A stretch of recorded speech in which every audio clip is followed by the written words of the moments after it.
이제 오한석 집사님 오늘 주신 말씀을 봉독해 주시겠습니다.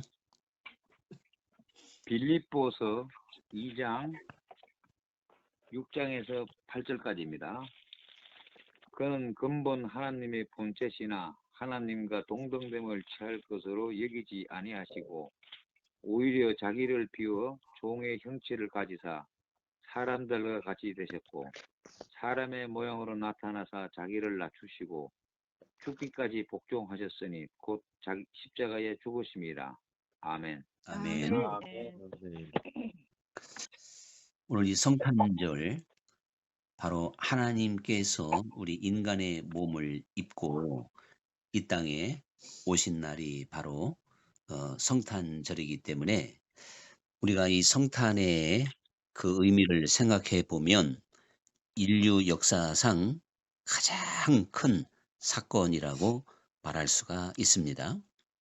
부활보다도 더 근본적인 것이고 실제적으로 가장 아주 큰 사건인 것이죠. 아담과 하와가 선악과를 따서 먹은 것보다도 더 큰 사건이라고 말할 수가 있습니다. 그것은 한 인간의 범죄이지만 하나님 자신이 하나님이 인간이 되어서 이 땅에 오셨다. 이 얼마나 사람의 언어로서는 표현할 수 없는 엄청난 사건이냐 하는 것을 우리가 생각해 봐야 됩니다. 그래서 오늘 말씀처럼 그는 근본 하나님의 본체시나 이 본체라고 하는 것이 휘파르콘인데 이것은 선제적으로 계셨던 그리스도의 그 지위가 하나님과 동일하다는 것이 아니고 그리스도 자신이 하나님 자체로서 선재하셨다 하는 뜻입니다. 그러니까 이것은 우리가 이해할 수 없는 삼위일체의 그 비밀에서 설명되고 있는 것인데 그리스도는 하나님과 그 지위가 동일하다 이것으로 온전한 설명이 아닙니다. 그분은 하나님 자체였던 분이거든요. 그 하나님이 그 본체가 육신의 몸을 입고 종의 형체로 이 땅에 오신 것이다. 그날이 바로 성탄절이다. 그런 이야기죠. 우리가 이 성탄절 먼저 잘 알고 있는 내용을 생각을 해 본다면 왜 하나님께서 인간의 죄를 일방적으로 사면하시면 되지 대통령이 어떠한 사면권이 있듯이 말이죠. 그 어 정말 하나님 자신이 인간의 몸을 입고 이 땅에 오셔서 그 고통을 당하시고 우리를 위해서 꼭 죽으셔야 되나 이것에 대한 의구심이 우리 인간들에게 있을 수밖에 없습니다. 그러나 하나님은 정의로우신 분이시고 사실 이 정의는 정확한 계산이 필요한 것인데 이것이 바로 로마서 5장 18절에서 19절에 잘 설명되고 있지 않습니까? 그런즉 한 범죄로 많은 사람이 정죄에 이른 것 같이 한 의로운 행위로 말미암아 많은 사람이 의롭다 하심을 받아 생명에 이르렀느니라. 한 사람이 순종하지 아니함으로 많은 사람이 죄인 된 것 같이 한 사람이 순종하심으로 많은 사람이 의인이 되리라. 이것이 하나님의 계산법이고 하나님의 공의에 해당되는 그런 원리가 되는 걸 우리는 알아야 됩니다. 아담이 범죄한 거하고 나하고 무슨 상관이 있어? 우리가 이렇게 우길 수가 없습니다. 그것은 내 조상을 탓하는 거와 똑같은 거죠. 아버지 피와 내 피가 무슨 상관이냐 이렇게 이야기하는 거와 마찬가지입니다. 이처럼 그리스도가 십자가에서 하나님이 인간의 몸을 입고 이 땅에 오셔서 저 십자가에 죽은 것이 나하고 무슨 상관이 있어? 이것도 우리가 또한 말이 되지 않는다고 하는 것을 하나님이 인간이 되어 이 땅에 오셨기 때문에 이것은 모든 사람을 위한 대속의 죽음이 되기 때문에 나와 상관이 없는 사건이 결코 아니라는 것을 우리는 믿고 있기에 우리가 그 구주를 나의 영원한 구주로 그리스도로 영접하게 된 것입니다. 인간의 몸을 입고 오신 하나님이셔야만이 죄가 없게 되므로 죄 없음으로 죄인된 우리 인간들의 모든 죄를 대신할 수 있는, 즉 대속할 수 있는 유일한 길이라고 하는 걸 우리는 너무나도 잘 알고 있습니다. 이것이 성탄절의 근본적인 의미이고, 왜 하나님이 인간의 몸을 입고 이 땅에 오셨나에 대한 질문에 대한 답이 되겠지요. 이것만큼 중요한 것은 아니지만 우리는 이제 부차적으로 하나님이 인간의 몸을 입고 이 땅에 오심으로 그와 함께 또한 어떻게 보면 뭐 제가 표현을 자꾸 부차적으로 그래요. 부차적인 그러한 교훈과 또한 어떠한 뭐 영향, 효과, 또한 우리들이 깨달아야 될 것, 또한 진리, 이러한 것들이 사실은 그리스도의 탄생 과 함께 이 성경에 기록이 되어져 있고, 또한 우리가 그것을 잘 깨달아 알아야 된다는 사실이죠. 그중에 먼저 하나님의 아들이 하나님이 이 땅에 오셨는데 왜 하필이면 궁궐에 태어나지 않으시고 마을 구유에 탄생하게 되었을까? 너무나도 잘 알고 있는 내용이지만 결코 우리가 이것을 그냥 지나쳐서는 안 되는 것이거든요. 우리는 크리스마스 때만이 아니라 1년 365일 아니면 내 생각과 마음이 부패할 때마다 '왜 그 하나님이 말 구유에 도대체가 태어나셨는가?' 이것에 대한 근본적인 그러한 깨달음 속에서 항상 우리의 마음을 비워야 되고 인간의 본분을 깨달아 알아야 되는 것이고, 신앙의 길을 결코 놓쳐서는 안 된다는 사실입니다. 우리 하나님께서 이처럼 탄생부터 근본적인 하나님의 그 진리의 세계를 열어 놓았지만, 우리 사람들은 사람의 생각으로, 또한 사람의 욕심으로, 또한 인간의 교훈으로 하나님의 세계를 바라보고 하나님의 말씀을 받아들이기 때문에 자기의 유익대로 육신의 욕구대로 하나님의 말씀이 인용되기도 하고 자기 자신에게 적용되는 일이 허다하다 하는 것을 우리는 알 수가 있습니다.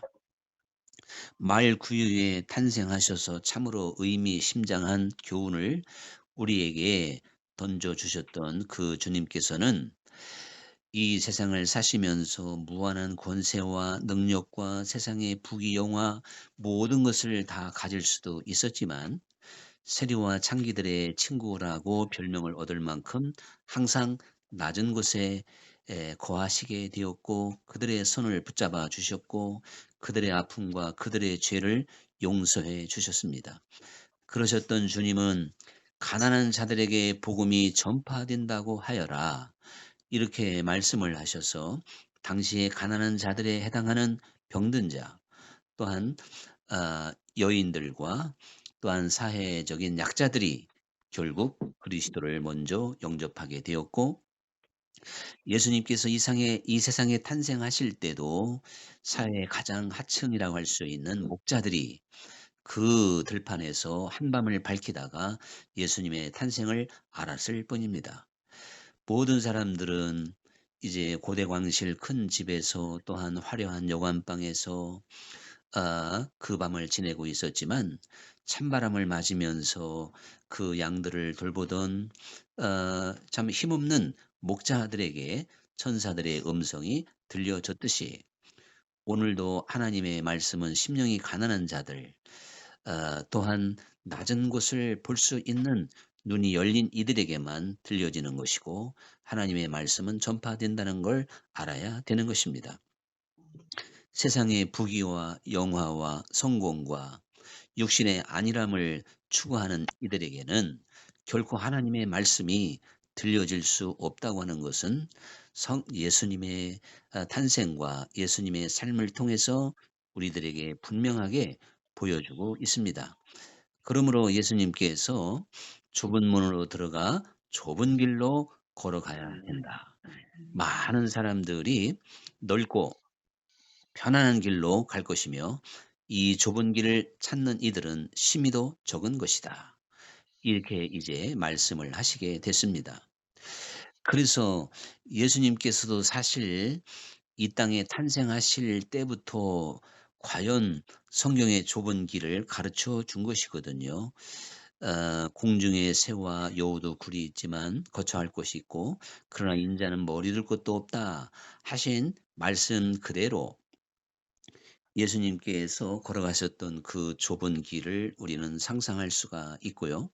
또한 예수님께서 항상 친구처럼 여겨주시며 그들을 대해 주셨던 시종일관된 예수님의 삶을 통해서 우리는 좁은 길을 알 수가 있는 것이고 내 뜻대로 하지 마옵시고 아버지의 뜻대로 되기를 원합니다 하시며 기꺼이 십자가를 달게 지셨던 그 십자가를 피하지 않았던 그 예수님이 바로 좁은 길을 걸어가셨는데 그러면서 우리가 그 예수님을 따르는 길은 나 자신을 부인하고 우리도 십자가를 지고 사실 세상 부귀영화를 좇아 사는 것이 아니라 오직 그리스도를 좇아 전적으로 살아가야 되는 이것이 바로 좁은 문으로 들어온 사람이고 좁은 길로 가는 길인 것을 이 성탄과 또한 이 땅에 오신 육신의 몸을 입으셨던 그 하나님 자신이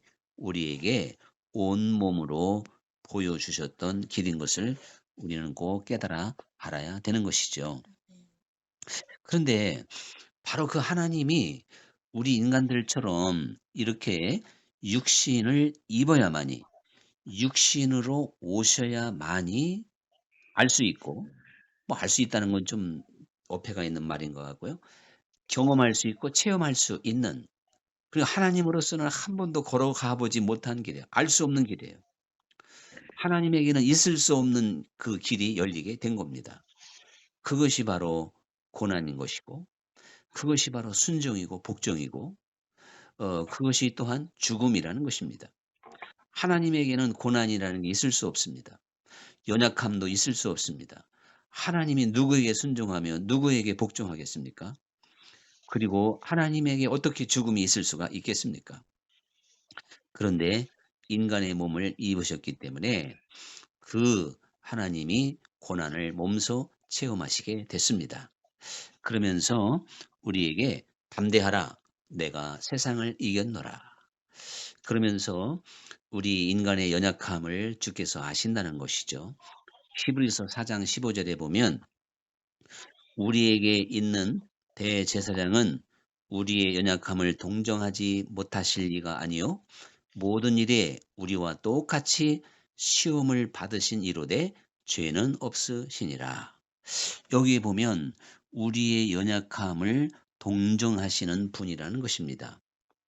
인간의 몸을 입고 이 세상을 살았던 주님께서 분명히 우리 삶의 고달픔을 인정하시는 분입니다.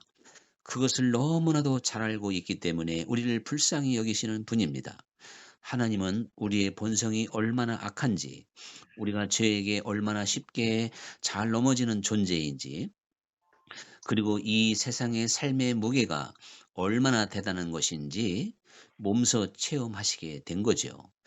그분이 바로 가장 사회적인 약자층에 있었기 때문에 몸소 그 모든 고난과 아픔을 체험하시게 된 겁니다.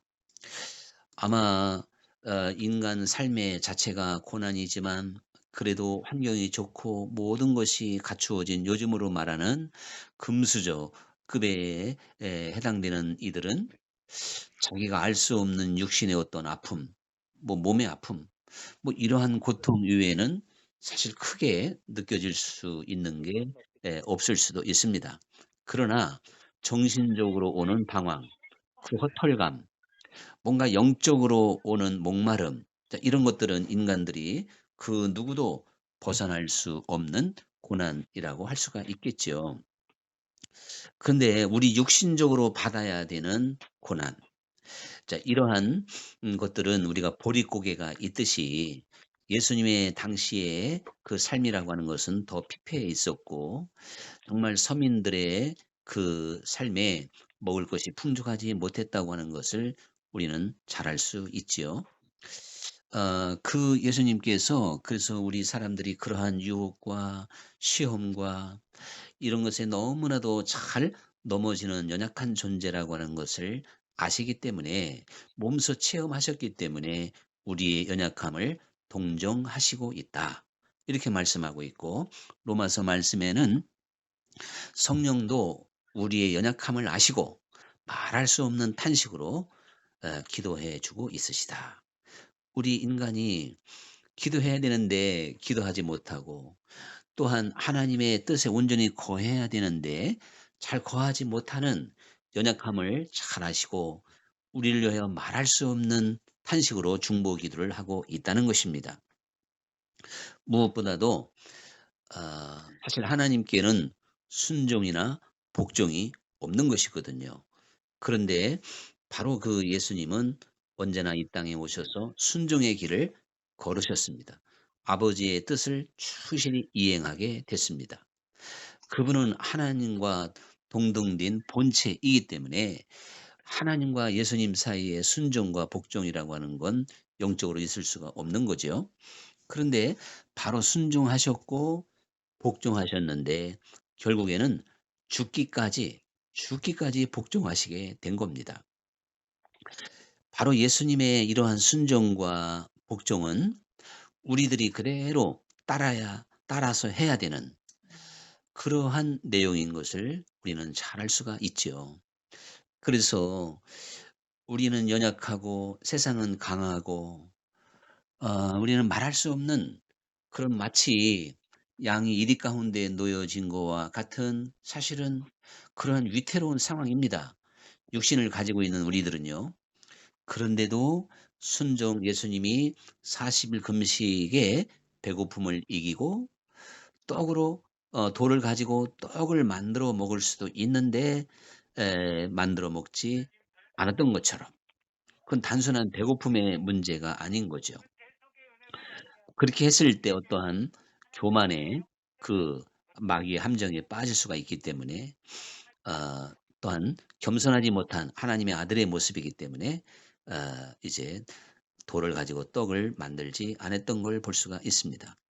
단지 배고픔의 문제라면 예수님께는 시험될 만한 이유도 없고 마귀가 그런 걸 가지고 예수님께 시험할 수는 없었다고 봅니다. 예수님이 배고픔을 못 느껴서 그런 게 아니라 예수님이 가지고 있던 차원은 그러한 어떠한 인간의 본성적인 것들의 문제가 아니었기 때문에 그런 것이죠. 우리가 이제 그 십자가의 그 고통을 이기는 힘은 하나님 자신이었기 때문에 사실은 보통 사람들보다 더 쉬웠던 거라고 말할 수 있어요. 이게 무슨 얘기냐면 종종 이렇게 생각하는 사람들이 있습니다. 예수님은 하나님 자신이었기에 십자가의 고통을 능히 이길 수 있는 것 아니냐? 이거 맞으면서도 사실은 틀리는 이야기입니다. 우리가 마치 영지주의자들처럼 가연서를 믿는 사람들이라면 예수님이 십자가에서 죽으실 때 고통이 전혀 없어야 됩니다. 근데 이것은 분명한 이단 사상인 것이죠. 예수님은 참 하나님이시면서 참 인간으로 이 땅에 오셨기 때문에 우리와 똑같은 고통, 목마름을 느낄 수밖에 없는 분이었습니다. 그러니까 그럼에도 불구하고 우리보다는 훨씬 쉽게 그 십자가의 고통을 이길 수 있는 건 사실입니다. 왜 그런가 하면 이 세상은 온전해질수록 잘 견디고 이기게끔 되어져 있기 때문에 그런 것이죠. 예를 들면 제가 시골에서 그 밭을 멜 때 여름에 저는 뭐 고등학교 학창 시절까지는 시골에 있었어요. 20살 때부터 인제 객지로 나왔는데 아 그때 뭐 우리 논농사도 있었고 밭농사도 있었으니까 어린 나이에 '아유 왜 우리 집은 다른 집보다 이렇게 밭이 많아 가지고 힘들어.' 참 철딱서니 없는 뭐 많은 밭도 아니었지만 이제 제가 감당하기에는 하여튼 한 서너 군데에 있는 그 밭을 오늘 매면 내일은 저쪽으로 가야 되는 저는 항상은 안 했지만 가끔씩 일량이 너무 많으면 어머님이 이제 불렀어요. 그러면 제 바로 위에 있는 형님, 2살 많은 형님하고 저하고 둘밖에 갈 사람이 없어요, 그 당시에. 그래서 인제 가면 뭐 제가 초등학교 그냥 2 학년, 3 학년쯤 됐겠죠. 그 여름이 얼마나 견디기가 어려워요. 거기에서 가장 못 견디는 사람이 저였어요.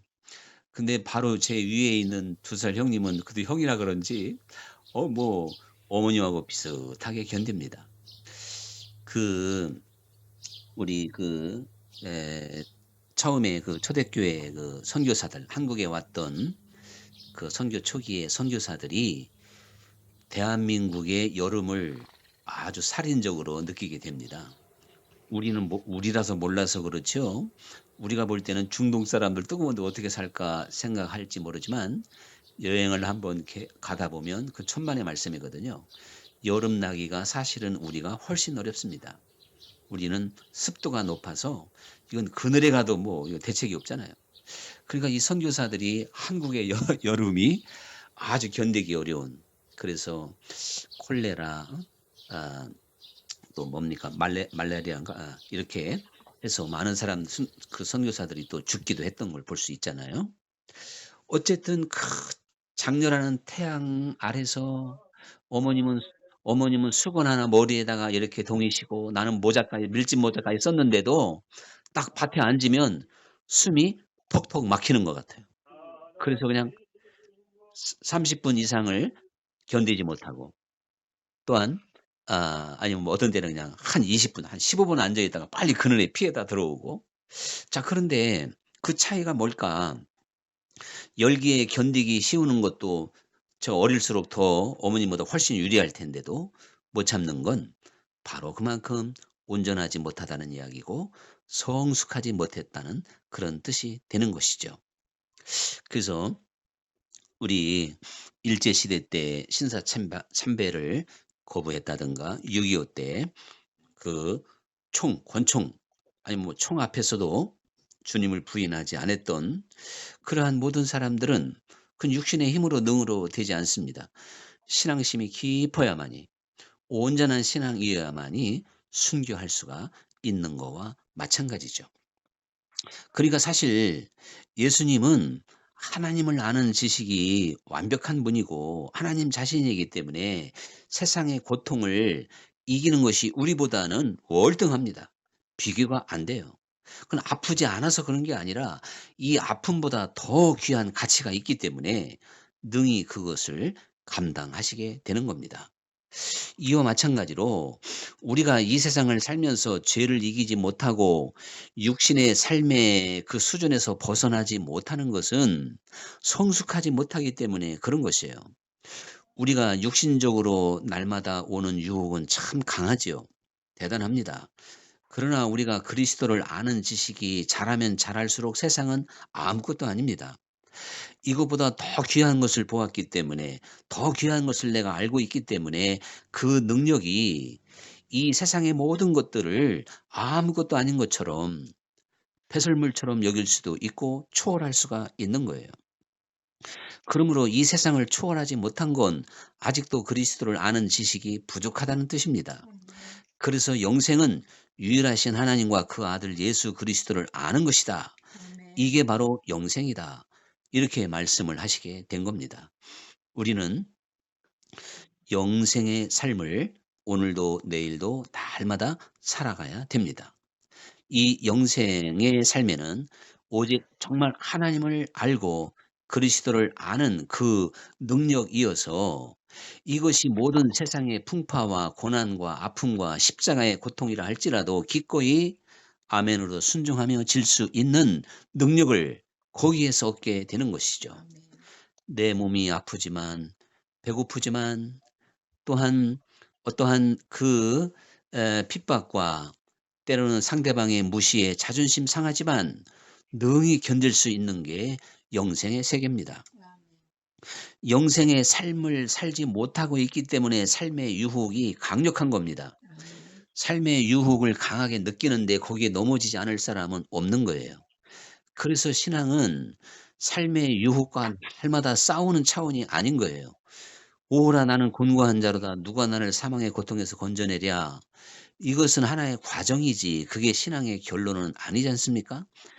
바로 그 이후에 로마서 8 장에 이제 "오호라 나는 곤고한 자로다. 누가 나를 이 사망의 고통에서 건져낼 수 있겠느냐." 탄식했던 사도 바울이 일체의 승리의 비결을 배우게 된 것입니다.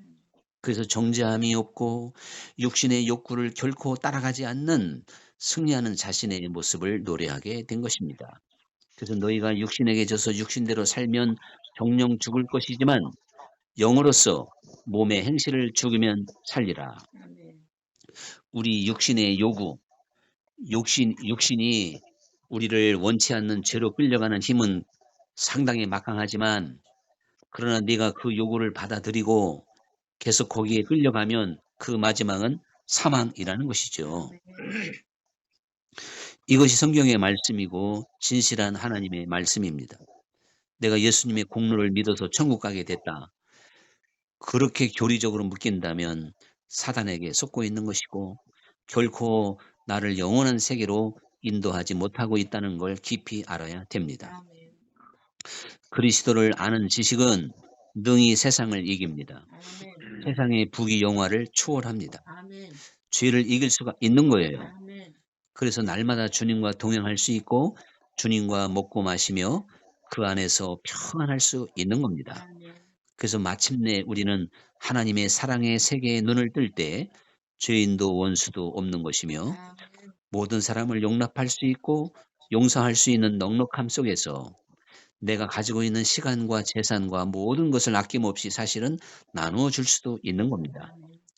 우리가 이렇게 하지 못하고 여전히 사람의 생각으로 사람의 수준에서 주의 이름을 부르고 있다면 어찌 허탄한 주님이 아니실런지 우리는 정말 이 성탄절에 깊이 생각해 봐야 되는 것이거든요. 아멘. 그래서 어른 입장에서 어린 아이들의 그 하는 것을 보면 참 유치하잖아요. 그런데 성경은 어린 아이들을 가리켜서 육신에 속한 자라고 그랬어요. 육신에 속한 자. 우리가 육신에 속한 자가 되지 아니하고 영에 속한 자가 돼야 되는 것입니다. 아멘. 그리스도의 그 세계는 결코 육신에 속한 자가 아닌 것이거든요. 아멘. 그래서 우리는 넉넉히 세상을 이길 수 있는 것이고 그리고 아버지가 온전한 것처럼 너희도 온전하라. 아버지가 거룩한 것처럼 너희도 거룩하라. 너희 안에 이 마음을 품으라. 곧 그리스도 예수의 마음이니. 이렇게까지 말씀하고 있는 하나님의 말씀을 이해할 수가 있는 것입니다. 이제 우리는 우리의 수준이 지금 어떠하든지 우리가 절실히 필요한 것은 이 성탄절에 하나님의 사랑을 알 수 있는 사람이 먼저 되어야 된다는 사실이죠. 아멘. 어떤 제3세계에 살고 있는 참 가난한 나라에 한 사람이 태어나서 엄마도 살아계시고 아버지도 있는데 자식이 많다 보니까 너무 가난해서 친척 집을 1년씩 전전하면서 살게 됐다는 것입니다. 그랬을 때 가는 친척들마다 자기를 반겨주는 사람 없고 다 핍박하고 다 이렇게 아주 냉대하게 된 것이죠. 그래서 상처가 보통 큰 게 아니었습니다. 그러던 중에 이제 22살이 돼서 자기는 더 이상 이 세상에 나를 사랑하는 사람 아무도 없고 삶의 의미가 전혀 없어서 이제 죽기로 한 것이에요. 그래서 친구 차를 타고 가다가 문을 열고 차에서 뛰어내렸습니다. 그리고는 바로 이제 죽게 된 거예요. 죽고 나니까 자기 영이 몸에서 쏙 빠져나오는 걸 이제 그렇게 간증을 하더라고요. 뭐 예수님을 알지도 못했던 아마 그 회계권에 있는 그런 나라인 것 같더라고요. 그랬는데 이제 그 영이 빠져서 쭉 나가서 자기가 또 길에 누워 있는 것을 보고 거기서 뭔가 그 하나님을 만나는 즉 예수님을 만나는 체험을 하게 됐더라고요. 그런데 자기는 그때는 그분이 예수님도 모르고 어떤 신을 만났는데 그 신께서 자기를 굉장히 사랑하고 있다는 걸 거기서 온몸으로 느끼게 됐다는 것입니다. 그래서 나는 너를 사랑하는 이제 사랑하는 존재라, 즉 하나 예수님이라고 하는 걸 분명하게 가르쳐 주게 된 거죠. 그래서 그가 다시 이 세상에 돌아왔을 때 도시 전체를 뛰어다니면서 여러분, 하나님은 우리 인생을 사랑하십니다. 하나님은 나를 사랑하십니다. 하나님은 우리 인간들을 사랑하시는 분입니다. 그렇게 막 외치고 싶은 강한 충동을 가지면서 깨어나게 됐다는 것입니다. 실제적으로 우리가 이 어떠한 그 믿음의 세계에서 가장 시급한 것이 있다면, 우리가 하나님을 섬기는 데 있어서 가장 중대한 문제가 있다면 바로 하나님은 나를 사랑하고 하나님의 그 사랑이 내가 하나님의 사랑을 체험해야 되고, 또한 정말 그 사랑 안에 거할 수 있는 그러한 눈이 열려야 된다는 사실이죠. 그래서 사실은 우리가 하나님의 사랑을 모르기 때문에 답답한 거예요. 하나님이 나를 얼마나 사랑하는지를 모르기 때문에 힘든 거예요.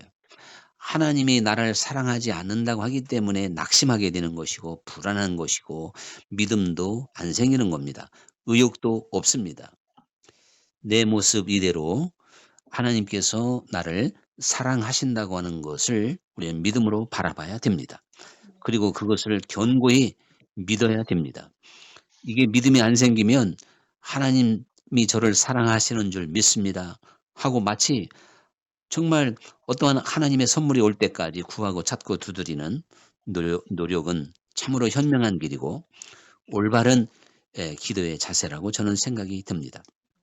왜 그런가 하면 하나님께서 가장 우리에게 알려주고 싶은 것이 하나님의 사랑인데, 마치 집에서 키우는 애완견이 그 주인의 사랑을 알 수 없듯이 이렇게 감추어진 것이 하나님의 사랑이고, 이게 신령한 세계의 눈이 열리고 성령께서 이것을 우리로 하여금 체험하게 해주시고 알게 해주셔야 아는 거기 때문에, 지식으로 알 수 없고 교리로 알 수 없기 때문에 안 된다, 그런 이야기죠. 하나님의 사랑이 내게 전해지고 알려지고 심어질 수 있도록 우리가 특히 성탄절을 맞이해서 우리는 하나님의 사랑을 조금 더 의심 없이 생각해 보며 하나님의 사랑을 온몸으로 느끼며 행복해질 때까지 주님의 이름을 부르는 우리의 복된 성탄절이 되어야 되겠습니다. 기도하겠습니다. 감사하신 아버지 하나님, 하나님께서 인간의 몸을 입고 이 땅에 오셨기에 이 세상에 근본적인 하나님께서 말씀으로 천지 만물을 창조하신 것 이상의 하나님의 나라가 도래하게 되었고, 이제 하나님의 나라가 시작이 되었습니다. 그 하나님의 나라는 사랑으로 모든 것이 완성되는 것을 보게 되는데, 우리가 하나님의 사랑을 깨닫고 알고 믿고 확신할 때 내 모든 것이 온전해진다는 것을 우리가 깨달으며 하나님의 사랑을 더 힘써 구할 뿐만 아니라 이 성탄절에 믿음으로 선물로 받아 확신 있게 나아가는 축복의 시간들이 되게 하여 주옵소서. 예수님 이름으로 기도합나이다. 아멘.